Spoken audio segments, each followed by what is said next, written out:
Washington, D.C., there is widespread restlessness.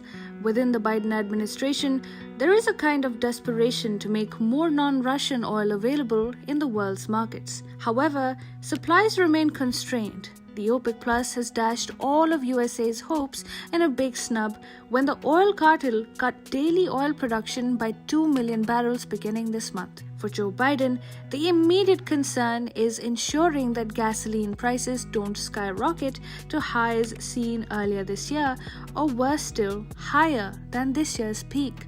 That can happen only when more oil is put out in the market. And this is why the United States is now cozying up to Venezuela. In 2019, the United States had placed stinging sanctions on Venezuela's oil sector, crippling the Latin American country's ability to sell its oil around the world. Soon enough, however, Venezuela was able to secure significant markets in China and other like-minded anti-American countries. However, the prospect of America lifting the painful sanctions on Venezuela's oil sector remained quite alluring for dictator Nicolas Maduro.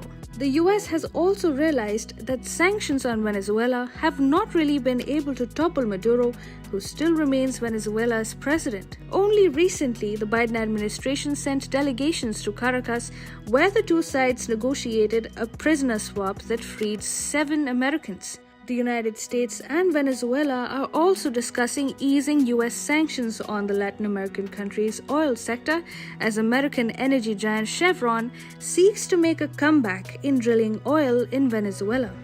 Venezuela is home to the world's largest proven oil reserves. Before the sanctions came raining down, Venezuela was producing close to 3 million barrels of oil every day. Any number close to that figure could greatly bring relief to global oil markets, which remain greatly volatile. Sanctions relief, which are now being negotiated, would also see Venezuela's economy getting a huge relief. In October, Venezuela pumped just over 500,000 barrels of oil every day. If Venezuela is able to increase its oil pumping capacity to pre-sanctions levels, that would bring huge relief to the country's economy. Once Venezuela's economy gets back on track, Maduro's popularity will rise. Currently, the military and much of the establishment remain pro-Maduro. The opposition in Venezuela is not really a match for the machinery Maduro has set up for himself. So, when elections are held in 2024, Maduro will have a distinct advantage fighting them if he is able to get the country's oil-driven economy back on track, with American help, of course.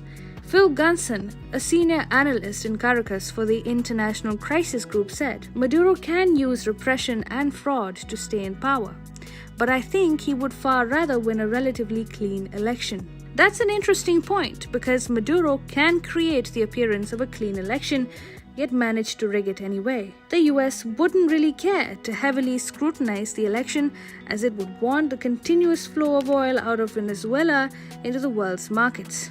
In a way, Joe Biden seems to be helping Venezuela's Maduro. Do you think the USA's turnaround reeks of hypocrisy?